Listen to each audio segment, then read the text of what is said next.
maravilha! Tudo bem? E aí? Tudo bem, olha só, agora eu vou ter uma motorista VIP, é isso? Não é pra qualquer um não, viu? Não é pra qualquer um.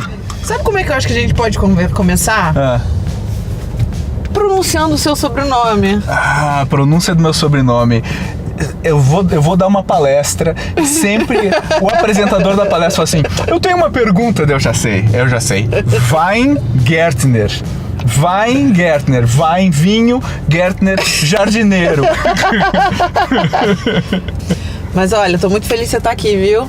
Prazer estar aqui. O que eu queria? Sabe o que eu queria? Uma coisa que eu sempre tive curiosidade, eu acho que a gente, apesar da gente já se conhecer há um tempo, e eu obviamente me considerar uma amiga sua, a gente é sócio, né?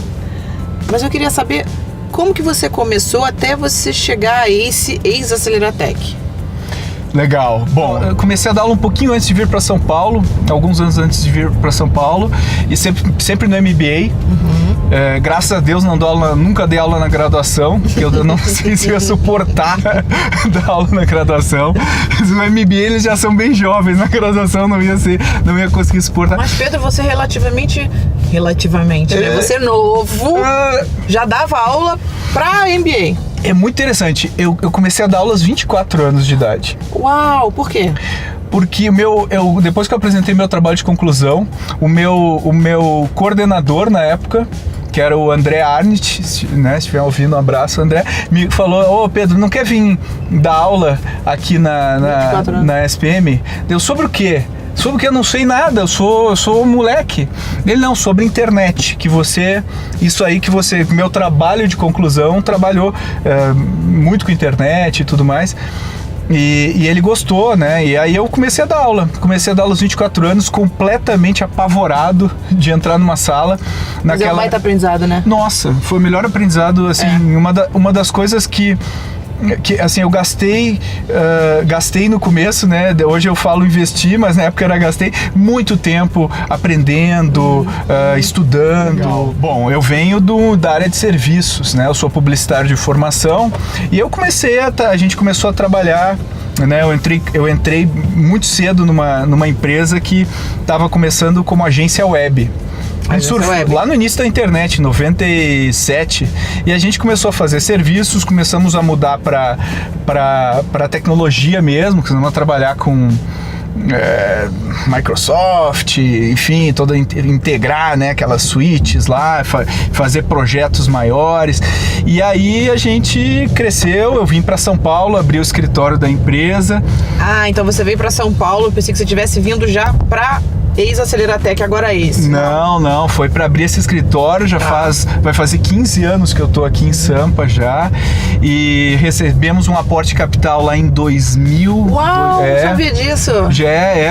Recebemos um aporte capital, gastamos tudo enfim, do jeito errado, né? Então foi a primeira vez que eu aprendi como não investir, mas sabe que eu adorei a experiência de receber meu primeiro aporte, porque a parte da governança era importante na época. Foi muito legal pra gente, porque a gente criou uma disciplina de fazer reunião de conselho, sabe? Mesmo vocês sendo pequenos. Mesmo sendo pequenos, a gente fazia reunião de conselho e os investidores, que até hoje são muito nossos amigos, muito meus amigos, depois até me convidaram para ser conselheiros de algumas empresas deles, né? Muito legal. Eles sempre trouxeram algumas coisas que a gente não tinha. Legal. Então, embora a gente tenha gastado dinheiro com coisas que não foram necessariamente as melhores, acho que o resultado ficou nisso. E outra coisa que eu... Agora, você acha que nessa época você captou, isso é importante, você fez essa captação, você acha que você fez precocemente ou não? Não, provavelmente não. E aí eu acho que a gente captou numa hora boa, que a gente estava duplicando todo ano, mas a gente não usou o dinheiro para continuar crescendo. Tá claro. Né? A gente usou o dinheiro para fazer... tapar buraco da época. Não só tapar buraco, mas fazer uns investimentos em marketing muito grandes. Sei. Enfim, não fazer o que a gente deveria. Hoje eu não me aconselharia a gastar do jeito que a gente gastou. E aí só depois, né, quando eu saí, né, da empresa como executivo, embora ainda seja sócio e tudo, faz parte do conselho hoje, acho que eu ajudo muito mais sendo conselheiro do que executivo na época. Você sabe que Essa coisa de conselho, acho que é até legal a gente falar, né? Porque imagino que você deve receber bastante convite para ser conselheiro, né? Muito convite. E você tá trazendo aqui a informação de que você, na época, você hoje se vê melhor como conselheiro até como executivo. Bem melhor. Eu acho que como eu tava muito envolvido no dia a dia, eu não conseguia ter aquele distanciamento. E até emocionalmente. Exato. Sabe aquela coisa de olhar de fora e falar assim, isso aqui, será que a gente deveria estar investindo? Será que a gente deveria estar fazendo isso? Essas perguntas que às vezes a gente quer criar, a gente cria justificativas para conseguir continuar fazendo. Então acho que às vezes e amadureci mesmo, né? A própria relação com meus sócios melhorou muito. Tudo melhora com os anos aí, né? A nossa inteligência emocional vai se desenvolvendo. Você ainda continua dando aula? Eu dou bem menos aula do que eu gostaria. Sabe que no final do dia eu cheguei à conclusão que eu sou um educador, que a minha vocação é de educação. Então eu acho que... Eu gosto muito. Eu sinto falta. Eu sinto muita falta. Porque como eu estudo, a gente acaba tirando, a gente estuda. E no fim você tá fazendo ali uma interação tão grande com o aluno, aprendendo. Se aprende. Aprende muito. Se aprende, e essa troca é o que me energiza, assim. E é claro que muitas vezes com a minha rotina hoje em dia de viajar muito e etc, fica muito pesado dar aula. Sempre, mas eu nunca tiro aula da minha... Nunca tirou? Nunca, da minha agenda. Não, e a gente como investidor também, você hoje como acelerador, aliás, eu digo isso, pra mim é o melhor hoje do Brasil mesmo, assim, e sem dúvida nenhuma a gente tem um papel de educador muito grande, né? Exato. A gente tem que educar o mercado, e às vezes a gente não se dá conta da responsabilidade que a gente tem com as coisas que a gente fala. É verdade. Né? Então a gente fala às vezes uma coisa, é uma centena de empreendedores que podem às vezes fazer alguma coisa... mudar com uma palavra sua. Uma coisa assim que pode mudar sua startup. E aí você chega, aí você trabalha na sua empresa durante um tempo, começa a dar aula. Venho aqui para São Paulo, comecei a abrir o escritório aqui, não conhecia ninguém, não tinha, e a pior coisa de todas, sem dúvida, não tinha Waze. Então eu tinha que me guiar só por aquele guia assim de papel para ir nas reuniões. Assim. E eu me atrasava, eu era um atrasado crônico. E eu perdi a entrada. Eu demorei acho que 1 ano para descobrir que existiam 2 marginais em São Paulo. Uau. Eu tô na marginal, qual a ponte? E as pessoas seguiam por ponte aqui em São Paulo, eu não sabia me guiar, era um horror. E aí em 2008 mais ou menos eu decidi que eu não queria mais trabalhar exatamente com a entrega de serviços e etc. E eu queria começar a trabalhar com startups, que eu gostava disso aí, criar produtos, né? Criar produtos digitais e tudo mais. E na época o termo startup, eu tô imaginando, muito né? cedo, 2008. Na verdade, assim, eu nem consigo. Eu entrei acho que em 2010, já era pra mim, aquilo já era vamos dizer assim, o cutting edge era o que tinha de mais moderno. Não tô imaginando em 2008. Não tinha muito. Na verdade, praticamente não se falava de startup, não se falava disso. E o mais legal foi o fato de... E como que você descobriu? Eu comecei a ler, eu sou muito curioso, eu sempre li muito, li todas as revistas, li tudo que tinha disponível.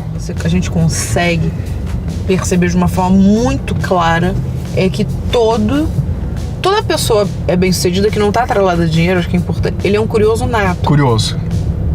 Muito. O curioso nato. Então, o que a gente aprende só com curiosidade e tentativa e erro, vai lá e faz, e coisas até fora do seu mercado, é uma loucura. É uma loucura. Assim, eu sou publicitário de formação, né? Então, eu nunca imaginei que eu ia trabalhar com tecnologia, que eu ia abrir um código algum dia na minha vida, que eu ia... enfim, trabalhar nesse mundo novo. Aí quando eu comecei a trabalhar com isso, eu lia tudo. Tinha uma revista que, antes da bolha, eu sou de antes da bolha, né? A gente começa a falar. Tinha uma revista que chamava Business 2.0 e ela era dessa grossura com anúncio. E eu me lembro que eu decorava toda e eu tinha um bloquinho que eu anotava todos os meus insights e eu levava pra dentro da empresa. Não, a gente tem que fazer isso, a gente tem que fazer aquilo. Aí isso às vezes dava briga com meus sócios, né? Porque eu era muito. Sei bem que é isso. Você não para de pensar! Você não sai essa mente inquieta! Pelo amor de Deus! Eu chegava, eu queria fazer. Cada dia é uma coisa! Exato, e é um problema de empreendedor, né? A gente quer, né? Eu falo, você não tem foco? Foco, a síndrome do objeto brilhante, né? Um brilha aqui, eu vou, outro brilha lá, eu vou. E aí, quando eu comecei a trabalhar, e aí foi muito legal, porque eu comecei a trabalhar com startup dentro dessa empresa. Foi dentro dessa empresa que eu comecei a criar como se fosse um corporate venture dentro de casa, e a gente criou algumas startups. Uma delas até a gente vendeu recentemente. E foi uma experiência legal, mas a minha experiência mesmo de full startup, né, sem ter uma grande empresa, uma empresa por trás, foi com o Mike, quando a gente montou o Zupa, que foi logo na sequência em 2010. Então vocês foram sócios do Zupa. Exatamente. Foi muito engraçado, porque o Mike veio me procurar porque ele queria montar um negócio de reserva de restaurante. Uau! Eu me lembro! Eu me lembro! Ele veio procurar, quero montar esse negócio de reserva de restaurante e tal. E eu falei, tá bom. Tipo um Open Table? Tipo Open Table, exatamente. Esse era o nosso plano, era muito simples. A gente viu que o Open Table estava comprando várias operações no mundo inteiro. A gente viu que um cara lá na Inglaterra foi vendido por não sei quantos milhões para Open Table, e ele tinha tantos restaurantes. Em 2 anos você ia montar e vender. Exato, esse era o nosso plano. Entendi. E aí a gente pegou até um cara do Open Table. Uau! Um cara que era ex-CEO do Open Table, virou nosso conselheiro. O Mike tá lá fora, né? Ele fica lá em New Jersey, e ele virou nosso conselheiro, e esse era o nosso plano. E aí a gente fez, assim, eu brinco, né? A gente fez 98% das coisas errado. Os 2% que a gente fez certo foram muito bem feitos, né? Então a gente fez tudo aquilo que a gente ensina hoje os nossos empreendedores a não fazer. O nosso MVP não era bem um MVP, era muito mais complexo. Era o quê? Cheio de funcionalidade? Era o quê? Nossa, a gente fez uma cagada.